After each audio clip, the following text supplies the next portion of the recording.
और उस फीडबैक के आधार पर हम आपको चंद बातें बताएंगे। वो ऐसा भी नहीं हो सकता कि पूरा अभी सभी कुछ हमारे पास है। जो जो लोग आए हमको फीडबैक दिए, और खास करके आप लोगों का मैं शुक्रिया अदा करता हूं कि पूरे मीडिया के हमारे भाई लोग, या चाहे वो प्रिंट मीडिया हो, चाहे वो टीवी हो और यूट्यूब वाले, सभी लोग बहुत इस चुनाव को शांति के साथ करने के लिए कोऑपरेट किए, और कोई ऐसा इश्यू हमारे सामने नहीं आया कि वही इन्होंने इस इलेक्शन को खराब किया, गलत करा। ये चीजें तो नहीं हुई। इसीलिए मैं पहले आपको सभी को धन्यवाद देता हूं, और सभी मीडिया के हमारे जितने भी फ्रेंड्स है, रियली आई थैंक देम। ये कल प्रधानमंत्री मोदी जी ने सारी दुनिया को ये बताया कि उनको महात्मा गांधी के बारे में रिचर्ड एटनबर्ग की फिल्म देखने के बाद पता चला। मुझे हंसी आती है कि एक फिल्म देखने के बाद दुनिया को महात्मा गांधी जी का परिचय हुआ। ये कहना एक प्रधानमंत्री जी के लिए मैं समझता हूँ क्या अज्ञान समझो, या वो पढ़े नहीं महात्मा गांधी के बारे में।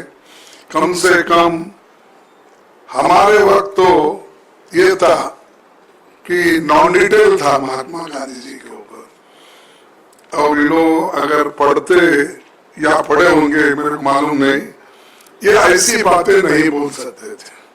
सारी दुनिया जानती है महात्मा गांधी जी को। यूएन के सामने स्टैचूज है, और जैसा कि बहुत से नेता लोग महात्मा गांधी जी का गुणगान करके कम से कम 80-90 देशों में उनकी स्टैचू है।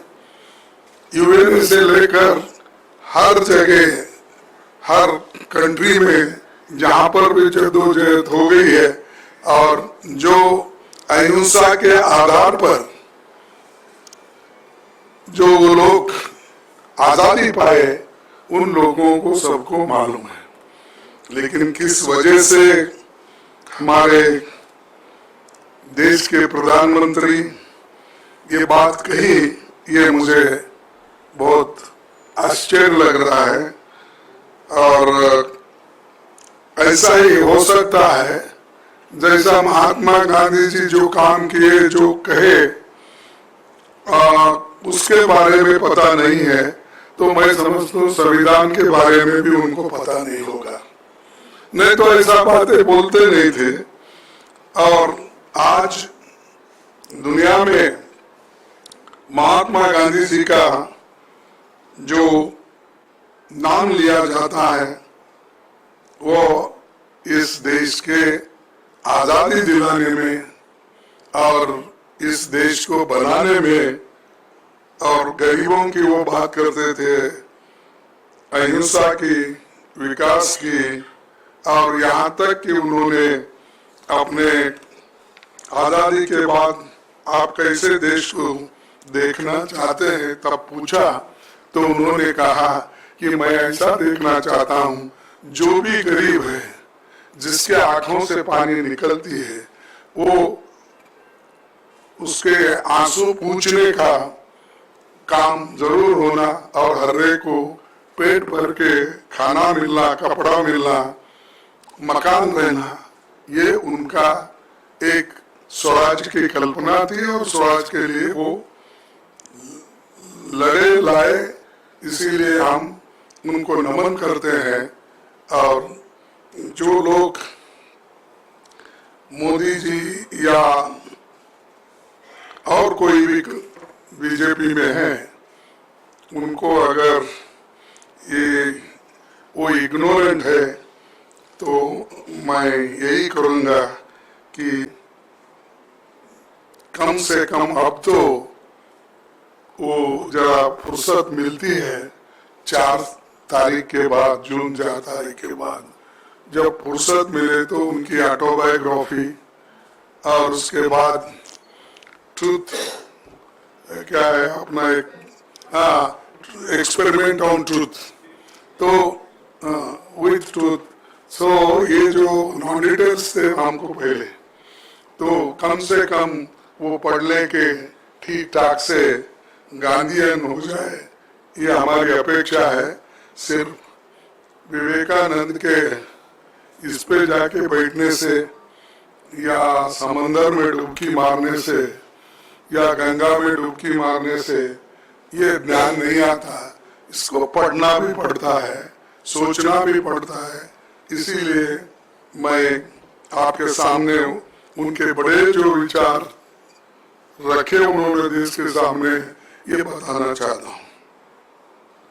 और हम हमेशा जो गांधी जी अहिंसा की पॉलिटिक्स करते थे, उन्होंने कभी भी नफरत की पॉलिटिक्स नहीं की और किसी के ऊपर उनका नफरत नहीं था। तो आज का जो हमारे मोदी जी का जो कोशिश है वो सब नफरत से भरा हुआ है और बगैर कोई भी बात करने दो वो उसमें थोड़ा सा तो नफरत रहता ही है। तो हम एक सर्वोदय सबकी भलाई हो इस पे हम ध्यान देते हैं। और साथियों, आज शाम चुनाव प्रचार खत्म हो जाएगा 6 o'clock। 18वीं लोकसभा के लिए हो रहा ये चुनाव लंबे समय तक याद रह जाएगा। इसलिए याद रह जाएगा, इस चुनाव में देश का हर एक नागरिक जाति, धर्म, पंथ, क्षेत्र, लिंग, भाषा को भूलकर लोकतंत्र और संविधान बचाने के लिए एक साथ आया है।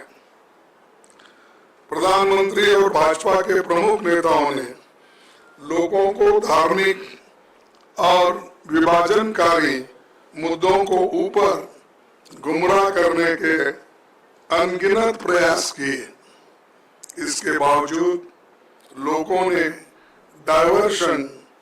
ये लोग डाइवर्ट जो करना चाहते थे वो उसके बजाय मुद्दों को चुना और हमने मुद्दों के ऊपर वोट मांगा। और आज मैं देखता हूँ, कल भी मैं उड़ीसा में था, वो भी उड़ीसा में थे, बालेश्वर और भद्रक और एक जगह है जो भद्रक क्या कुछ है, हाँ, तो वहां पर भी मेरा भी भाषण था, फिर बालेश्वर में था, उनका भी बालेश्वर में था। तो यहाँ भद्रक में तो नहीं आए वो, उधर से उधर उड़ान उनकी हो गई। मेरे को 1 घंटा परेशानी उठानी पड़ी क्योंकि जब तक वो नहीं उड़ते मैं नहीं उड़ सकता। तो